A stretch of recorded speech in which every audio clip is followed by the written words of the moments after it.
Happy New Year, my cat family.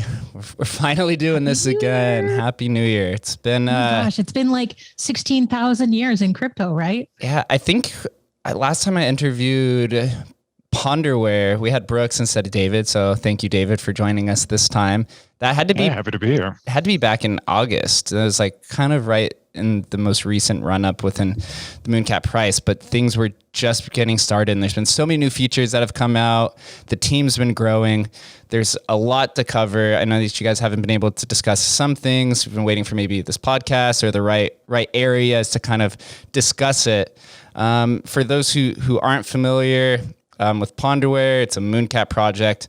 I'm going to save off from the deep explanation of who ponderware is because you could go back to one of the previous episodes where I discussed with it. But just for those who don't want to, can each of you just give us the TLDR of who Anna-Marie and who David is? We'll start with Anna-Marie. Yeah, sure. Hey, I'm Anna-Marie. I'm the community manager and project manager at ponderware. If you hang out in our Discord or interact with us on Twitter, I am frequently the one you are talking to. Hello, I'm Paz. How about you, David? Yeah, I'm David, also known as Wonder. I'm one of the original developers of the MoonCatRescue project back in 2017. And still cranking out code today. Yeah, sitting here with a true pioneer, as we know with Mooncats, they have a lot of firsts, or we'll put an asterisk there until something else becomes rediscovered, based off the semantics. But it's a beloved project for a lot of us. Here's an easy starting point, and then we could dive into things. What a lot of community members and people in the NFT industry haven't realized is that ponderware and this is with a lot of historic projects too, start off at a very large disadvantage. Unlike in the 2021s, you can have a basic minting process and you could basically crowdfund your project with a few hundred ETH to a few thousand at a time. And then you could get a lot of things done with that kind of capitals.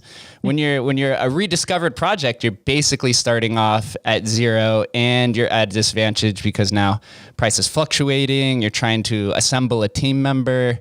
David, since you were here at the beginning, we'll start with you. How tough has it been growing from a rediscovered project with zero capital into the position that you are today with, I believe, approaching over 10 members a part of ponderware? It's been a whirlwind ride, to be sure. We've bootstrapped the entire way, and arguably, it's been a challenge with, we were able to recruit Brooks into the team very quickly, who was one of our most vocal and active community members back in 2017. We very quickly realized we needed community management. Thankfully, Anna-Marie was available to begin working with us. And, step by step, we've just been trying to, honestly, we've recruited enormously from the community, and that's the community has been absolutely essential in both, participating and helping us fund our growing expansion and ongoing development, and providing a source of excellent personnel. Most of the people who work at ponderware were members of the community. Isn't that beautiful? That's kind of the ethos of the NFT world itself, is that without the community that surrounds the non-fungible assets, there really isn't much to appreciate. And then from Anna-Marie, from your perspective, from joining ponderware in, I believe, May? Yep. How has that growth been? And then just the uphill battle that you've seen from your position? Yeah. The last, 8 months at this point, 7 months has been, whirlwind is definitely a good description for it. Out of the 10 people that work at ponderware now, I am one of 2 people that was not already in the community. And me and Mark came in because we happened to have sort of the right skill set that slotted into the position that was needed at the time. Although both of us have sort of like wholeheartedly embraced MoonCats since then. I actually just picked up my first gutter garf over the weekend that I'm very proud of now. It's my very own little gutter garf named Charmander. Oh, that was you. Okay. That was me. I love it. Yeah, and sales have been picking up, at least, or I'll say community members have been growing steadily, not to some expectations, but this is something that I post a lot, is as long as the holders continue to go up, then that shows that there's growth. And with MoonCats, there's a lot of disadvantages. Something that happens with historical projects is you have the OG holders come in who have a quite enormous amount of the supply, and they can sell or distribute into the FOMO ramps and suppress the price, which a lot of people don't realize this, but it's also a different base. It's a collector base. And with ponderware, there's two routes that ponderware could have gone with as a historical project. You could basically do nothing and just say that you get to admire the cat. It's from 2017. Or you could take this cool, innovative approach and continue to add on additional innovation, which you did since the beginning. David, when you were both approached with this decision, you and Jerfels, was there any consideration to just let MoonCats be, or were you guys both gung-ho ready to just start introducing some of the ideas that you had talked about and discussed in 2017? Let's see. No, it feels like it was years ago that happened. So when it initially came up, there was obviously the Genesis problem, this unanswered question, and we knew, right away that we needed to bring the club project closure. We couldn't just leave this dangling question mark hanging over the Mooncat ecosystem indefinitely. And, at first it seemed like, yeah, okay, so we're gonna, we decided to do this vote, get the community involved, see where things went. And, maybe that'll be it. Maybe that'll be the Mooncat project having run its course. Turnout for the vote and community engagement was surprisingly high. I mean, we were surprised, and we immediately just started spitballing on there were some things that we could do to enhance the ecosystem. There's a project we started working on, which has pretty much been iceboxed at this point. But that week, already imagining ways we could forward and expand the Mooncat ecosystem. And yeah, once we got involved again, I could say at least I got bitten by the bug. And one of the things about the NFT space and the crypto space in general is there's really opportunities for small teams to make cool contributions. There's so much unexplored terrain in terms of mechanics, in terms of art, and just all of these things. And MoonCats was originally started to explore. And there's just so much ground left to cover that it very quickly became apparent that taking an active role in moving the ecosystem forward was what we wanted to do. Yeah, and I generally appreciate that as well. And when you introduce innovation, it takes sometimes a little bit longer for participants to kind of understand what the vision is, or kind of even understand the utility. For example, the boutique, right? There's probably pretty divided when it first started, 50-50. A lot of people liked it. A lot of them said, this is just siphoning money away from the ecosystem, when internally you realize that it's just going back to those who are contributing to the community, who then size up and buy a cat like Tuss did, or even just find himself as a member of Ponderware, which is super cool. Well, go ahead. This is one of the amazing things about the space in general, and the accessories. Wrapping your cats in the acclimation contract. You don't have to. You own your cat. We're not forcing anyone to do anything. Developments with the ecosystem are always opt-in, and this is one of the things that very much pulled me into the Web3 world, the blockchain world to begin with. There's a sense of true possession and ownership, which means we can't swap out Mooncats from under you. If you don't want to, wrap your cat, if you don't want to engage with new things, there's no requirement. We can't go back and change things and make your Mooncats invalid. They will always be there in their original 2017 glory. And so, that capacity to choose, I think, is really important just in the space in general. Yeah, it's keeping the decentralized aspect intact. Since introducing the boutique in, I believe it was July, Has it gone the way that the team expected? Were there any significant hurdles along the way? And I guess up until the point now, we'll discuss the Mooncat Purse after that. I think sort of the hurdle was, getting over the hump of the people who are like, why are you ruining my Mooncat? And sort of getting those people to a place where they could appreciate that, hey, this is optional, like 100%. Like if you want to retain that ERC20 token, that underlying Mooncat, and never put an accessory on it and either trade it or retain it, that is 100% option to you. But I think sort of seeing the boutique in action and sort of like getting into metaverses like Web3, where people can see, oh, wow, my Mooncat can be drastically visually distinct from the other NFTs around it. That definitely pushed accessories into sort of like a new tier of, oh, I get it now. I understand why people find this so appealing. And I was actually saying to the team last week, when you start to eliminate like duplicate wallets, so like a vault wallet, cold wallet versus a hot wallet, there's something like almost just a little over 700 people in the old wrapper, about the same that have unacclimated Mooncats. But like 73% of the supply of all Mooncats is acclimated. And when you start to eliminate, pluck off of the wallets that it is very likely that the keys have been lost, there's just no activity in and out at all. It starts to look at more like 92%. It's high.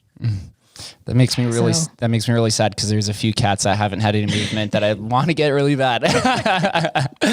And so it's interesting because there's definitely some wallets that we have as the ponderware team or individuals on the team have managed to reach out to.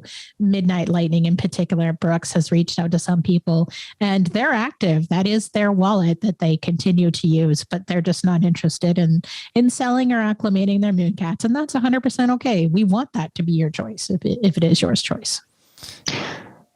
Overall, also just I'll say on a personal note, I'm thrilled with accessories. We're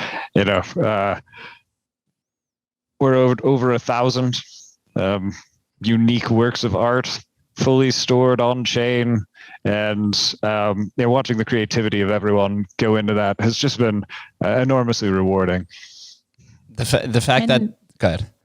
I think the thing that is the coolest to me is when you have artists that are in other NFT communities that then come over to Mooncats and design for the boutique and buy their first Mooncat off of the proceeds. Like Control R has done a number of accessories and they all look amazing in the metaverse. Particularly, he has like a bouncy tail that you can put on your Mooncats that it looks perfect when you're bouncing around in Web3 as a Mooncat. And he is actually from Etheria. Yep. So he designs builds that go on top of an Etheria plot. And so it's sort of like just fascinating to me to see the sort of cross-pollination amongst the early NFTs, where you have all of these crossover community members that work all within the blockchain, but in different ways on the blockchain. The fact that the boutiques and all the accessories are on chain is just another win for ponderware, putting it in the bucket of the innovation. There was this debate, and now that we're farther along, the semantic debate of Mooncats, are they on chain? Are they generative? What is the discussion? What does a parser mean? Where are we currently in terms of Mooncats themselves being on chain? And is there a plan to fully make them on chain comparable to what some of these other projects are doing?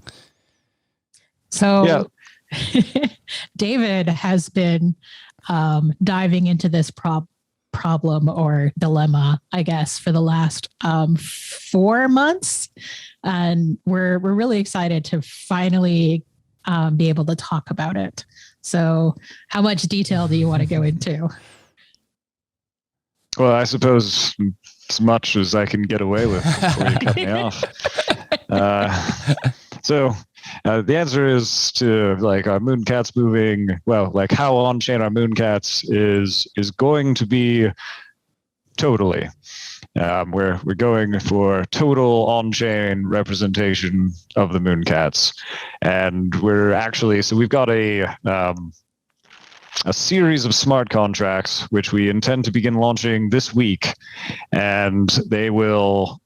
So each one builds on the ones before it, but we start with full on-chain metadata parsing. So your cat ID means things with respect to the pose, pattern, expression. That data is going to just be accessible on chain now. You'll be able to query a smart contract to find out all those details. Not the most interesting part, but good groundwork. From there, the palettes will be entirely on chain, so you can determine like all the specific color characteristics, which was one of the trickier parts of moving MoonCats on chain. But then the real meat and the real exciting part is MoonCat imagery is moving entirely on chain. So there will be a smart contract, and you can make calls to that smart contract and get a fully realized image of your MoonCat. And this works whether your MoonCat is acclimated or not acclimated, or however your MoonCat exists. That data will now be fully on chain and fully accessible.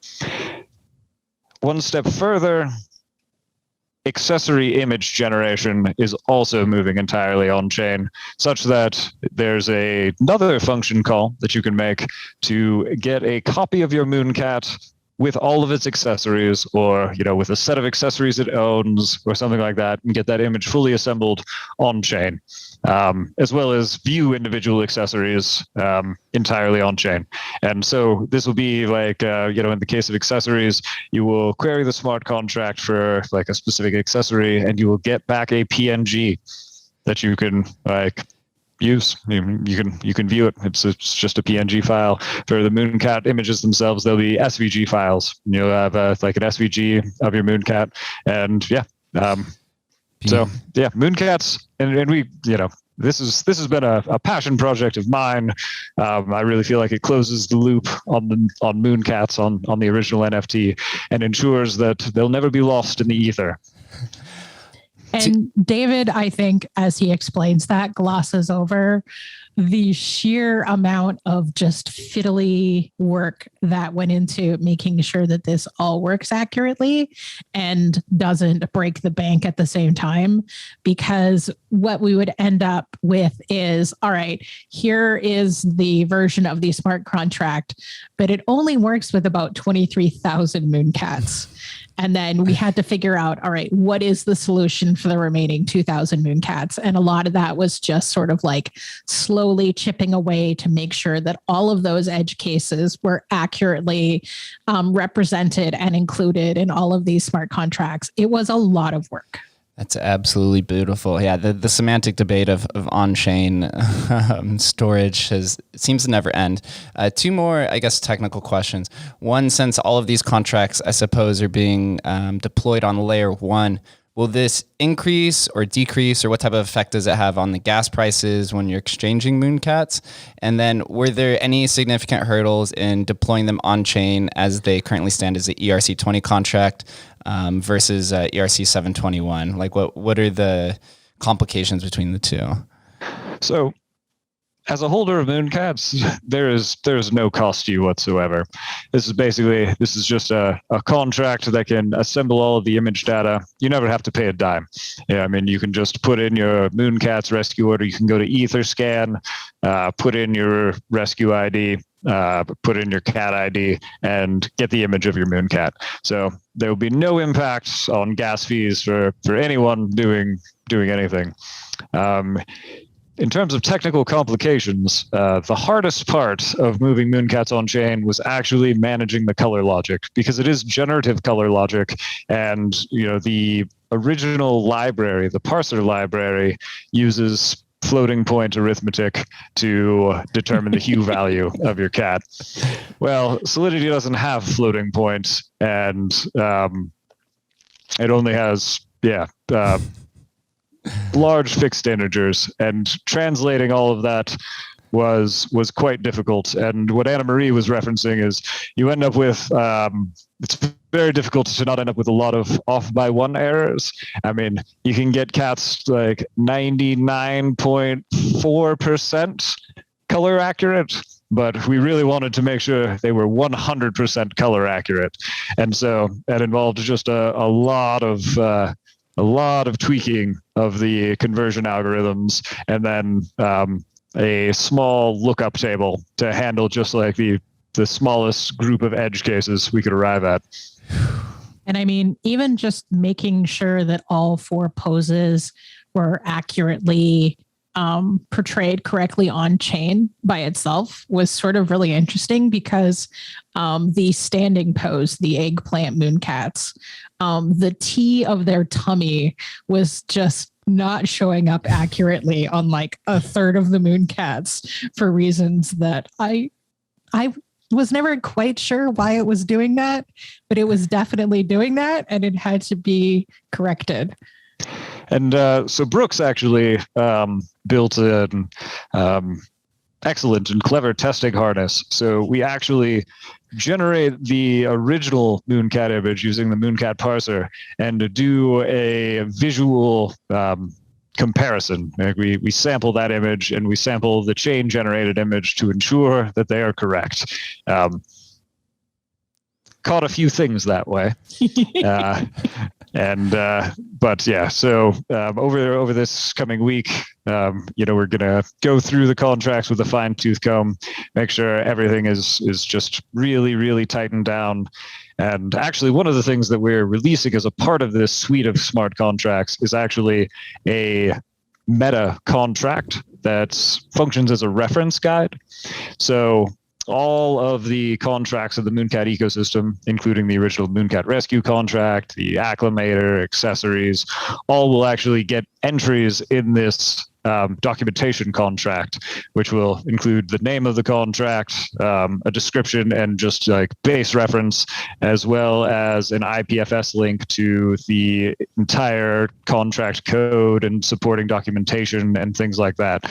Just again to help preserve the legacy of the Mooncat ecosystem. So years from now, if it's forgotten, there's actually just a doc function that you can call on the various contracts, and it'll clue you in to like what each contract does, how to use it, where to find the source code for it. And again, a lot of this has been this whole on-chain Mooncats project has been very focused on preserving the legacy of Mooncats over the very long term. And I mean, I know there's going to be some people that are going to listen to this and be like, all right, it's a lot of number wang. Why does it matter? And, we were actually just talking about visually identical Mooncats in the Discord today, where we had one Mooncat that was a hue 63 and one Mooncat that was a hue 62. And the reason that we want to make sure that those are accurately and specifically preserved correctly is because they have 2 radically different RGB values. So one of those Mooncats is 141, 142, 123. The other one is 194, 2029. And if you're like, well, if it's visually distinct, why does it matter? Well, it's actually going to matter for Project Sportsball because your hues are going to determine what team you play for. Ooh, that is exciting to me. We're gonna save that for a little bit later. I know that's a hot topic. We're gonna have to make everyone wait a little bit longer until we cover that. Adding on, I'm glad that we could finally put the on-chain thing to debate to an end. As we know, this has always been a goal, but I think what shows the power of on-chain was through the accessories, as you mentioned.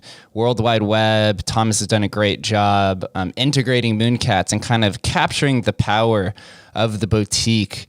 And it seems like Mooncats itself, the community goes through these few hype cycles of different integrations. First it started with Cuddle, then now it's into the metaverse play of World Wide Web with just bouncing around, exploring with your cats, to now his new thing with like the battles where you're going to be able to fight them with the mechas and the mecha gang, which Zoo DAO. and then Zoo DAO is coming next. And it seems like one of the big use cases is just the integration, because you don't really see this happen with many other projects. Some of them are beginning to build games very internally, where MoonCats are kind of being outsourced and API to these other kind of projects.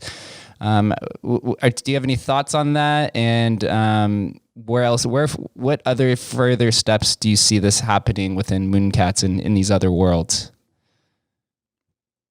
Do you want to talk about that, David?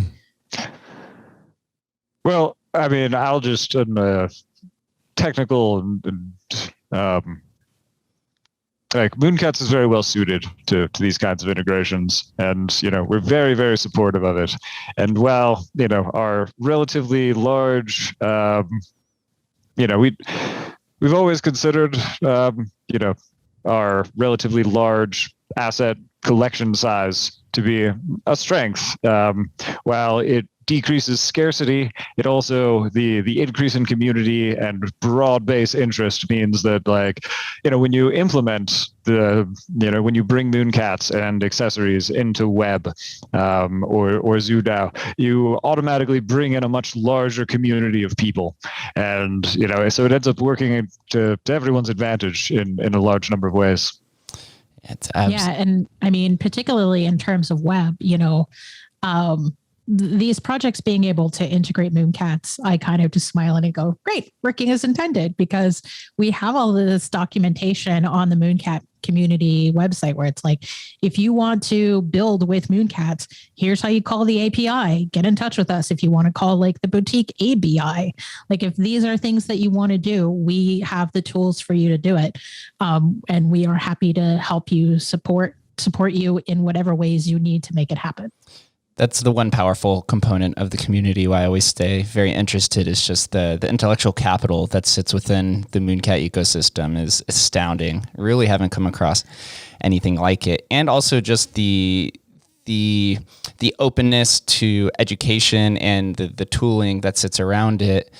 Something else that came out recently, I covered a video on, but still kind of in the early stages, is Mooncat Purse. When you first introduced the wrapper, the awesome idea was ERC 998. Honestly, I had no idea what it was at the time, and until you guys started adding new utilities to it, it really starts to unravel the idea of NFTs owning NFTs. And in this Mooncat Purse right now, we have the vending machine, we have Mooncat Moments, which we'll touch on both, but also the boutiques as well. Mooncat Purse, we have NFTs owning NFTs. What other utilities do you see Mooncat Purse adding outside of within its own ecosystem? Well, I think of two things in particular. Is one, we really want your purse to be sort of like your MoonCats homepage. And we are definitely looking at ways to like permit you to customize that, to add a little bit more of a distinct or personal flair to it. One of the things that we're looking about including hopefully soon TM,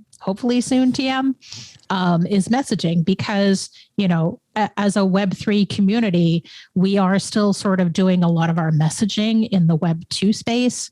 So it's like there's crypto Twitter and there's Discords, but not everybody is on Discord. And what do you do if you want to try to reach out to someone that owns your twin or your clone or your mirror? And whether that's to just say, hey, what's up? I'm your clone. Or, hey, what's up? You own my clone. Let's have a conversation about getting these two Mooncats together. Do you want to sell yours? Do you want to buy mine? I mean, maybe I want to say hello to my two Mooncat neighbors, and I want to send, 17969 and 17971 a message that's like, howdy ho, neighborino. We want that to be sort of like a unique Web3 opportunity for people to communicate and connect with each other in a new way. We say soon TM because we definitely want to make sure that any sort of messaging function like that is 100% fully featured before it goes live. We would hate to put out that feature and then discover people are using it to be spammy or abusive. And I don't really expect that out of our community. But you always want to protect such an amazing community against the bad actors, the bad eggs that are just being opportunistic.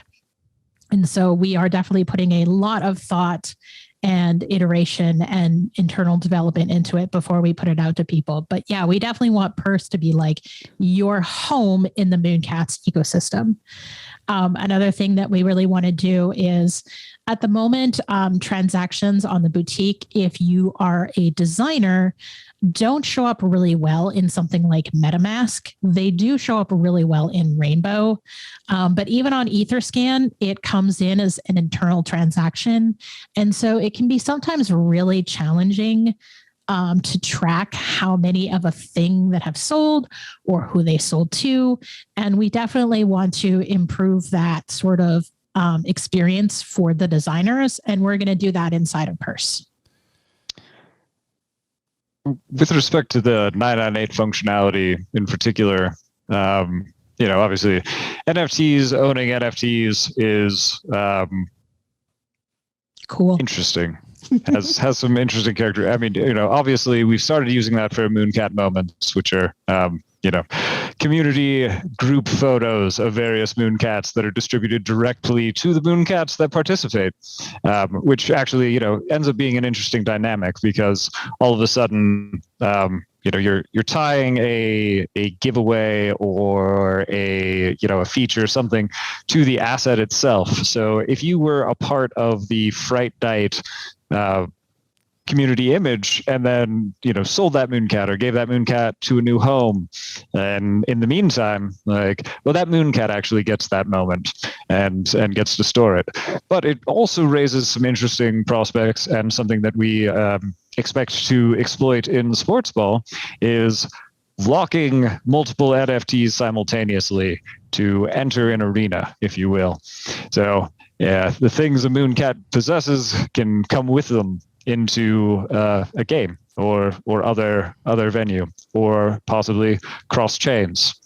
There's two things that came to mind. One was when you add, I guess, things in the Mooncat ecosystem into the Purse, there's cool functionality. You did mention that you eventually are going to allow the ability to add other NFTs, other ER721s into the Purse. Would this help with transporting or transferring to layer 2? Let's say if a game was deployed on Polygon or something in the future is on Arbitrum, this could, I guess, reduce some of the gas fees, but also just the pain in the ass it is to transfer every single one individually. And it also sort of short circuits one of the things that I personally find a little vexing with OpenSea, and that if I want to bundle assets together, they all either need to be verified or all not verified. And so, like, if at the moment I wanted to bundle together a crypto Coven Witch and a Mooncat, I can't do that right now. But if I put the crypto Coven Witch inside of my Mooncat and then sold the Mooncat, ta-da, problem resolved. I would like to note, though, just in terms of user safety, the structure of the OpenSea marketplace right now does not make such things safe, which is to say someone could sell you a Mooncat that possesses other assets and pull those assets away from the Mooncat, front run your purchase transaction to claim those sorts of things. So this is looking a little bit more into the future of what's possible with NFTs, owning NFTs, and systems that can be put in place for that. But warning, not ready for prime time. New function and feature. Yeah, use at slight peril. But it is definitely something that we are talking to marketplaces about. Like, we have sort of an ongoing conversation with OpenSea about, like, hey, we are now using our 998 functionality. What is down the pipeline in terms of OpenSea to help better support this? Because we think marketplaces should support 998. I absolutely believe that as well. With the Purse, also something that came to mind, it helps you sell anything that your Mooncat has IP over, as with the Mooncat license. You've granted everyone free use of commercial and personal use. And we had this discussion in the Mooncat Pop DAO that if you have a Mooncat Pop vending machine that represents Mr. Moo, but then I sell Mr. Moo, but still have the vending machine, then theoretically they could come after me because I'm selling the licensing that's pertinent to Mr. Mooncat itself. And then if anyone, again, this is just my own speculation, let's say I make a movie of Mr. Moo and then I tie the contract into the wallet, and then you can sell it as a package, and makes it much easier from the bundling aspect and for creators. Definitely. And, we want to encourage and, definitely want people to be continuing to make those derivatives like Mooncat Pop, or, Acid Man is doing all of his Mooncat store merchandise. And we want to make sure that like people absolutely have the power to do that if they want to. Absolutely. Let's dive a little bit into Mooncat Pop. A lot of us, I think there's about 80 vending machines in the beginning out of 256 that are going to be created. Yep. There's been some pushback, some confusion surrounding it. What's the purpose? Again, the same conversation, siphoning money away from the ecosystem, keep it internally. If the vending machine doesn't sell out immediately, is it even worth it, right? Sure. What were some of the original ideas and some of, I guess you could say, what are some of the ideas and I guess the roadmap for it, if quote unquote roadmap for Mooncat Pop itself? I think that's more of a question for the DAO itself than it is maybe for ponderware. We have set up Mooncat Pop in the same way we set up MoonCats, where if you want to integrate Mooncat Pop into a metaverse, whether it's like through a vending machine inside of the sandbox, it's something that we're discussing with World Wide Web. But in terms of like where the Mooncat Pop project goes in terms of direction, ponderware is one member of the DAO, and we get one vote because the company holds the machine for Mooncat 0. And some of us also have machines individually, but we are part of the DAO as Mooncat owners and not really as ponderware employees. So we are kind of hanging on for this wild and crazy ride. We don't know what's going to come next. Like, we are not sort of we have deliberately ensured that we are not the main pressers behind the project.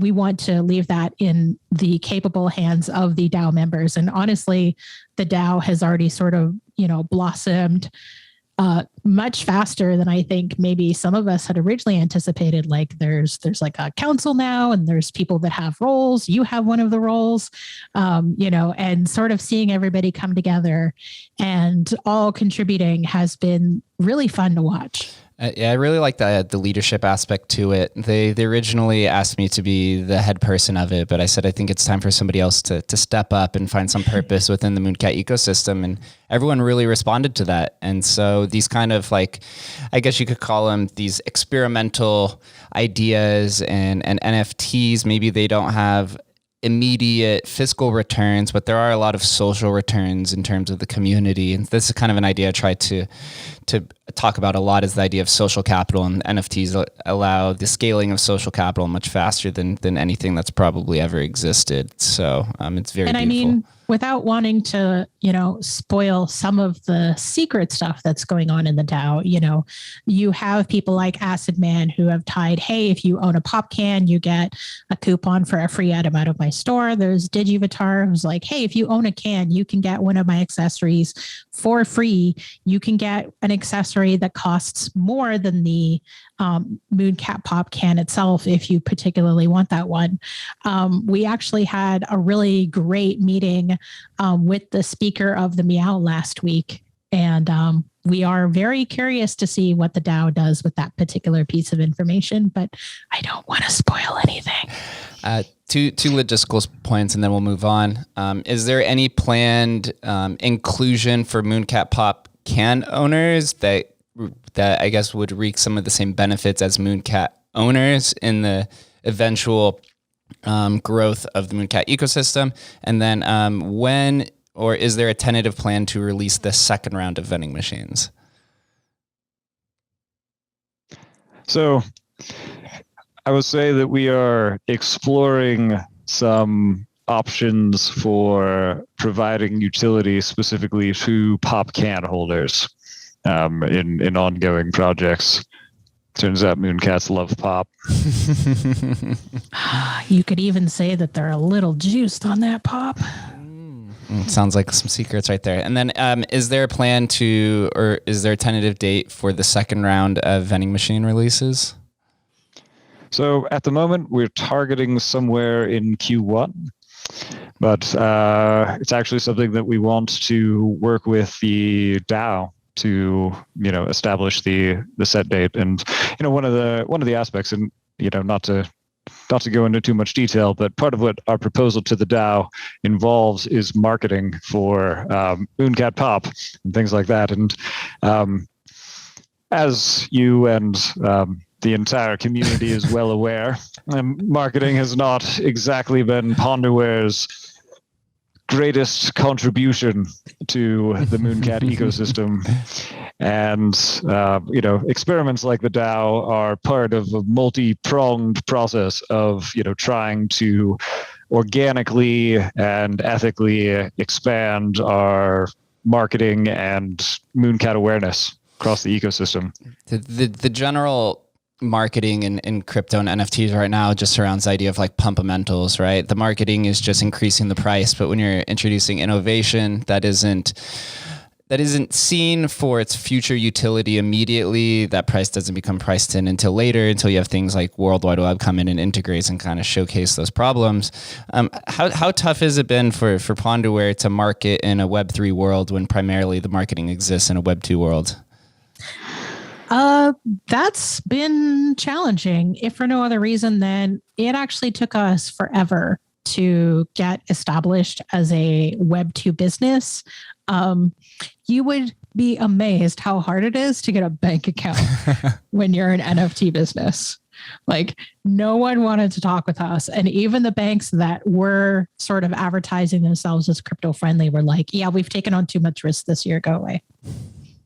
And so just sort of like establishing some of those, Web2 business needs, getting payroll started for, the people that we were adding to staff, and getting a bank account, and getting, proper tax identification numbers in the various places where we operate business, because getting people set up as contractors is a state by state problem. And it has been logistically challenging to get some of this stuff done, because this isn't a strength for anybody that is on the ponderware staff. We ended up having to hire someone, and it has been just kind of amazing having Jake IP on the team as our operations manager, and taking a lot of that stuff off of David and I's plate. And he makes it look like effortless and so easy. And we kind of just look at him and go, how do you do that? Because we were banging our heads on our desks for weeks, and you just knocked it out in a day. And just that by itself has been really freeing. And I feel like we have gotten so much done in the first third of January compared to like December. Marketing wise, obviously the space is full of influencers and pumping and overhyping. And I mean, while we have some plans in the works to more effectively market the Mooncat ecosystem, that sort of runaway hype chasing, it just really isn't ponderware's style. And I realize that this is a disappointment to some segments of the community, that Mooncats don't tend to see the kinds of mega pumps that other projects see. But we also avoid a lot of the mega dumps of other projects by we're a bit maybe overcautious and overconservative. We don't want to, get people's expectations really high and disappoint people. Our goal is to build a fun, ongoing community and ecosystem that's just worthwhile to be a part of. And, we think that by continuing to innovate and release projects and stay in communication with the community, that the value of the ecosystem monetarily will grow in step with that. But we do have some explicit marketing plans for the coming months. And in fact, we're pretty excited that Ty is actually going to be joining the ponderware team full time. So Tusk is moving up to full time, and he is going to be on top of his current like social media duties and occasional artist duties. He will also be taking a lot of marketing onto his plate. And it is definitely a strength that he is shown to flex when we have asked him to. So we're really excited for what is coming in sort of starting in February and the months after that. It can sometimes be a little bit challenging because, ponderware has a different sort of line in the sand of what we consider ethical advertising. And we don't judge other projects for what they do, but there are also some things that other projects do, like paying an influencer or, having one major holder of the collection or, buying a Discord bot farm, that we sort of look at those things and it's like, if that works for your project, 100%, but that's not really us. Yeah, you want the organic growth, and that's everything that the community has embraced is organic growth, even the slow and steady increase in the amount of active holders and the small gradual increases. And with ponderware, it's a lot of the new features that are introduced are more so features than they are new tokens themselves, which is generally what gets a lot of those like pumpamentals and massive price increases. And those will come in time, but have to have the strong foundation, especially with a technically complex project where Dave said he's been working on the on-chain component for months now. And that's why I know roadmaps and tentative dates and even in Web 2 development, but now Web 3 development, it becomes even tougher to put a specific time frame on it. And I mean, the fastest way to, bump a project that we saw in 2021 was make a secondary collection or add more to the collection. And I mean, ponderware made a promise to the community that there wasn't going to be more MoonCats. So there isn't going to be, mutant MoonCats. There isn't going to be mini MoonCats. And so that does, to some extent, close some doors. And we just kind of have to learn to live with that. It's a bummer, but also I feel like it's one of our strengths. It is. There's 25,440 cats. We also have 25,600 loot prints, which were given away for free for the most part. Which 11,000. Oh, they're 11,000. What did we end up with? Yeah, about 11,000 loot prints. Which, coming into the question that pops up in the Discord pretty often, is the idea of sportsball and the long-standing project that we can now dive into a little bit. Where can we start this? Sportsball. It's a game. Is it a P2E game? I guess I'll let you guys just start off at the beginning of how far along is sportsball from its original inception, which I believe was first talked about from Pause probably June or July. I know that was just the idea stage of it. Yeah, I mean, I think that was the stage of, we want to make a game and we have an idea of how we want it to play. And we've sort of been noodling and iterating on the internal documentation and, coming off of being, over 15 years in the gaming industry, I am always sort of a little shy to provide details on a game because as you develop the game, you get 90% of the way through and you start doing that like last minute fine tuning and testing. And you start to realize, oh, wait, this isn't going to work. Or, oh, wait, this isn't as fun as I had hoped it would be, or, hey, we've realized that we missed a really important piece of the puzzle here and we're going to have to add it. And so I know people are very, very thirsty for like, I want first details and give us, throw us a bone. And I'm just sort of like, yeah, I want to, but I also don't want to disappoint you by telling you one thing and then having to go back a few weeks later and go, oh yeah, hey, do you remember how I mentioned that like this thing that was going to be really crucial to the game? Yeah, that's not in it anymore. And so it's sort of a hard line to walk where I hate telling people no, and I don't like telling people, stay tuned, but I've also kind of had to for this, and I feel bad. I'm sorry. So, there are a few tidbits so it will be like a largely passive game. It will require a loot print. There's entering an arena, and you will provide your Mooncat with. You will coach your Mooncat, but be warned. Herding cats is not the most straightforward process, and training cats is not the most straightforward process. So there will be a strategy element to how you put yourself into the game, how your Mooncats participate, and yeah, it will largely we will all be on the sidelines watching the Mooncats play out their game. There is non-committally. A specific play to earn mechanic that we are actively exploring, and not promising, but there will be. What I can say is there will be benefits to Mooncats who participate. Yes. And Mooncats that do well.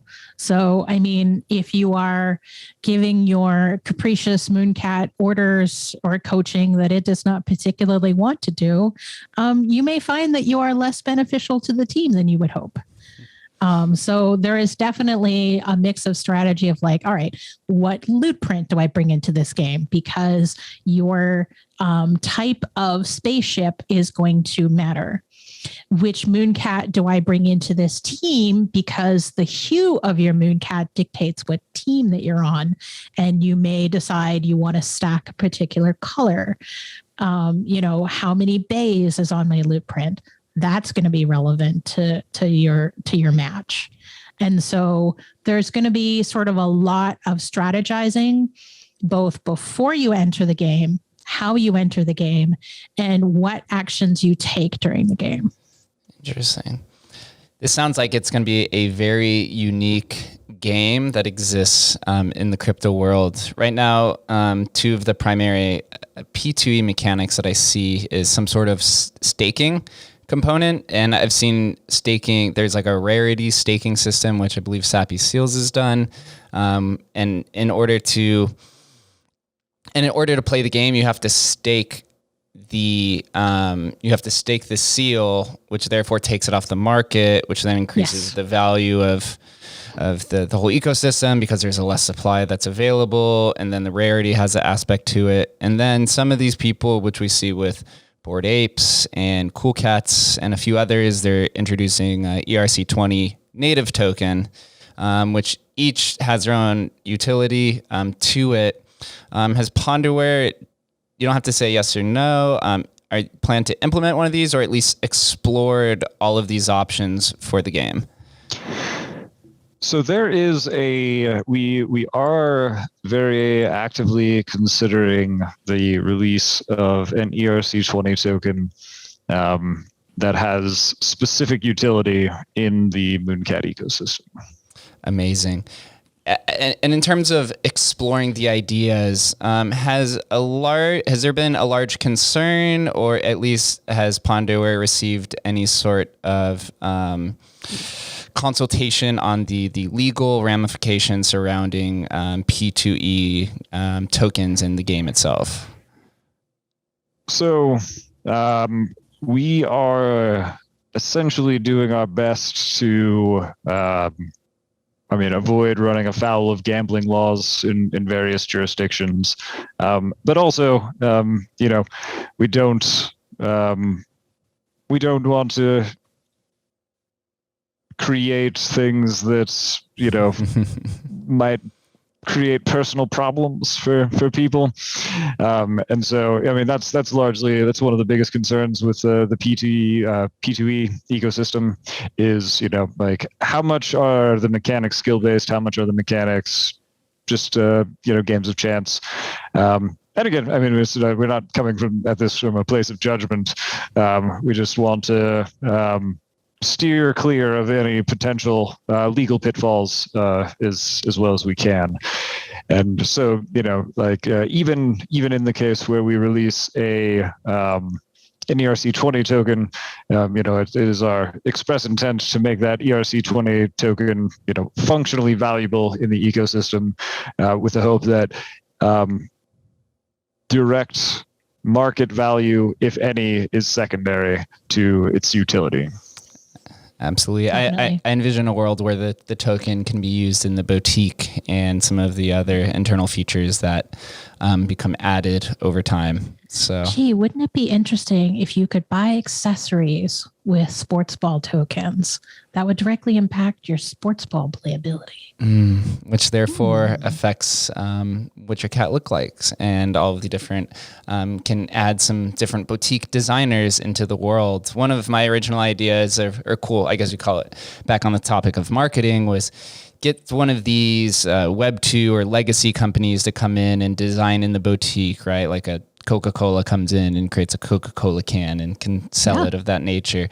But what I've seen actually happen is just more crypto natives have just begun to build their own brand through the boutique rather than the traditional brands coming in, which I guess just kind of exemplifies the power of Web3, and that we're all kind of out here doing it on our own, and we don't need much of the traditional world to come in and quote unquote save us.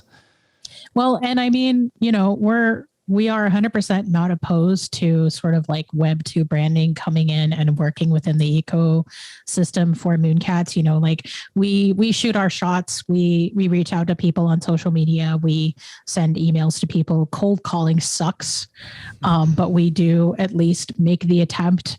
And some of these brands just really aren't ready to jump into Web3 in a way that they don't 1,000% control. And that's kind of a bummer, because I think it would be cool to have a Mooncat Popsy can. I would love that. A Popsy, right? Like Pepsi. But we are definitely looking at and pursuing those opportunities, even if none of them have come to fruition yet. And what I've gathered through this conversation is that ponderware is doing a lot of behind the scenes marketing and work that isn't shown or discussed in the open forum, because you don't want to introduce ideas or potential projects that ultimately falter and become nothing, and then lose confidence within the community itself. And I mean, I'm okay eating the bullet for that, where people are like, ponderware, do something, and it's like, you have not seen my email folder this week. You have not seen the DMs that I go through. And that's okay. Like, a lot of the stuff we do is definitely, a lot of the stuff that people see is really just the tip of the iceberg. Like, there's always something going on under the surface. And whether we can talk about it or not is another thing. People have said, hey, how come there isn't a Mooncat plushie over the weekend? And I was like, funny you should mention that, because I've spent the last 6 months talking with plushie manufacturing companies. And, from my experience, I used to work on a serialized farming game that had plushies that went with it. And it turns out it's actually really hard to make a good plushie. And so that is going on, but we are in iteration 3 of the plushie, and it still kind of looks like a drowned rat. And so we are continuing to iterate on that particular design, but I have no idea when it's going to be ready. So I haven't really been talking about it. It isn't that we're not exploring those opportunities. It's just that some of these opportunities take a lot of time to bake in the oven. And I would hate to, let people down of hey, we're making a plushie, and then it not come out until the end of this year. I definitely agree with that. In terms of, go ahead, David. Oh, I was just going to add, it's pretty much we're very cautious on publishing deadlines for most things, and maybe our approach is the wrong approach in most cases. I mean, just across the whole ecosystem, and in a lot of development, and in a lot of even in fruition of marketing opportunities, those deadlines slip. And we tend to err on the side of, if we're not sure when it's going to be done, we're just not going to say a date. And there's something to be said for the, say and promote a date and let the schedule slip, but that tends to not be the way we've chosen to play it historically. It's a smart way to go. I mean, even the fearless leader of Vitalik has slipped on his ETH2 deadline many times, and everyone still has faith in him. There's been some discussion in the Discord about the name sportsball. Is it staying as sportsball? I remember there was like a post. Is it being changed? Oh yeah. So sportsball has always sort of been like this kind of tongue-in-cheek nickname that I had given it.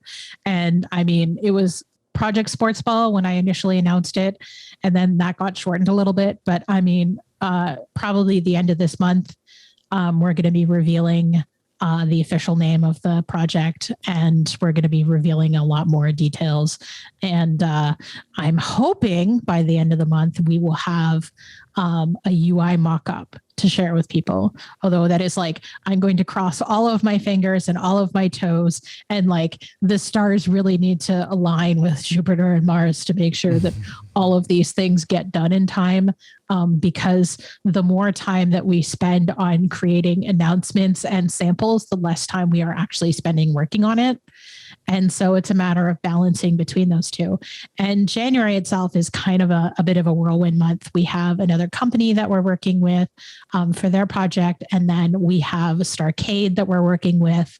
And we're doing basically publishing for their NFT, which will lead into their board game coming out later this year. And so like this month is crazy. Beautiful. We'll save Starcade for the next time that we discuss, because we are coming up on the hour. But I do have to ask this because everyone would probably kill me if I didn't ask this question. Is there any information that you could discuss surrounding Coinbase NFT? Are you under an NDA? At least can you satisfy them to say like there's a specific reason why ponderware does not comment on Coinbase NFT? Yeah, no, there have been a couple different NDAs involved with the project. I have tried to say some variant of, this is their show and we are just, the frisky kitties along for the ride. And I know people hate it when I say that because it is basically a fluffy non-answer, but that is really the extent of what I can say today. Beautiful, beautiful. As of today, this recording, we just saw a Coinbase competitor launch. Looks rare. Looks rare. So is there any plan in the future maybe for a Mooncat marketplace that's a self-sustaining in the ecosystem? Or has there ever been a thought of that? Yeah, I mean, we kind of go back and forth between the two extremes of shut down the adoption center, it is old and has been rot, and let us never speak of it again, to let's totally reinvent the MoonCats Adoption Center and make it support acclimated MoonCats. And so I don't know if you want to comment much more on that, David. Well, it is something. It's been on our mind the whole time. We think about it a lot. The reality is that we just don't see that as providing like the best way we can provide value to the ecosystem. There are working marketplaces. They leave things to be desired, to be sure. But if we move into that space, it will be hopefully with some real innovation, and we don't have anything on deck that we're not ready to shake up marketplaces at the moment. And we want to provide new and interesting things. Beautiful. And without a doubt, ponderware, the team has shown that you are definitely capable of introducing brand new ideas. As we get out of here, is there anything that you'd like to comment on the existing community? Is there anything that you would like to see from the community? Any sort of help or assistance, or much of the same and continued support?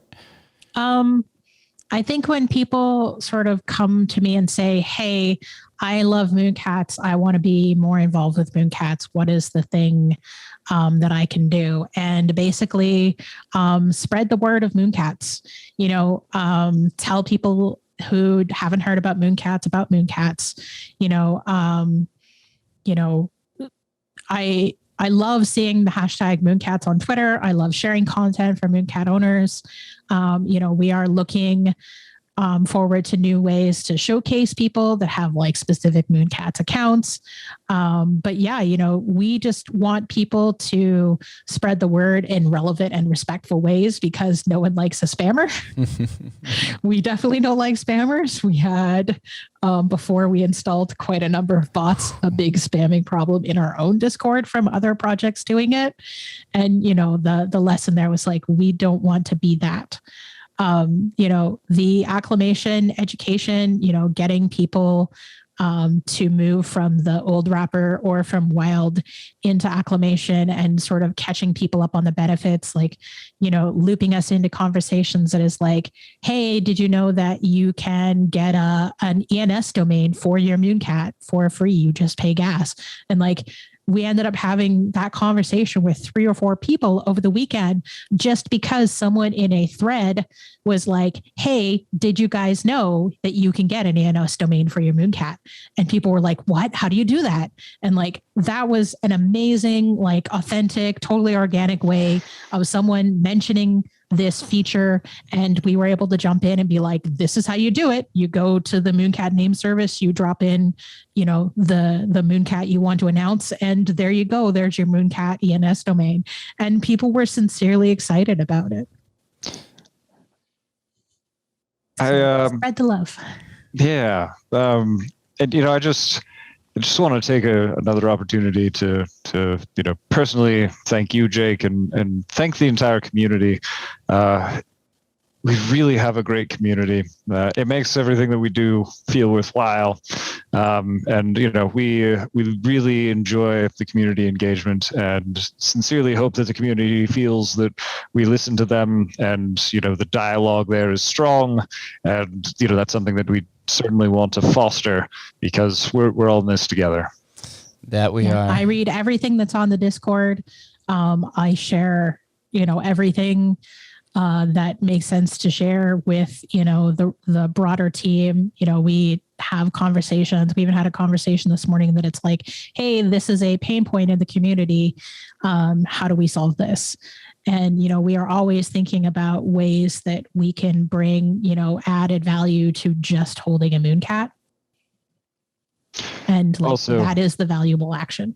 I just want to throw this out there, to everyone listening, every member of the community. Anna Marie is your biggest advocate. She advocates for you behind the scenes like you wouldn't believe. No, you've got a great community manager on your side. She is. She's come in and done a lot of work. I know that Anna Marie, now that you've taken your position up another one, you've become more of a project manager. Is the best way? Are you still the person to reach out to if anyone just wants to get in contact with the team, or is there somebody else in the Discord? Yeah, no, you can always hit me up in Discord. On a work day, I'm there basically 12 hours a day. Shoot me a DM. If I don't get back to you right away, I eventually will. And if it ends up being not something that I'm specifically handling, I will get you to the right person. So never hesitate to reach out to me. I'm always open to ideas. I'm always open to feedback. Reach out to us. We love hearing from you guys. Beautiful. Well, thank you, David and Anna Marie, for coming on and doing this for round 2. I look forward to doing round 3 sometime in the near future. But I know that I've taken up all your time, and David's got to do a lot of programming to do, and Paz has a lot of people to go talk with. So thank both of you, and thank you guys for listening. We'll catch you next time.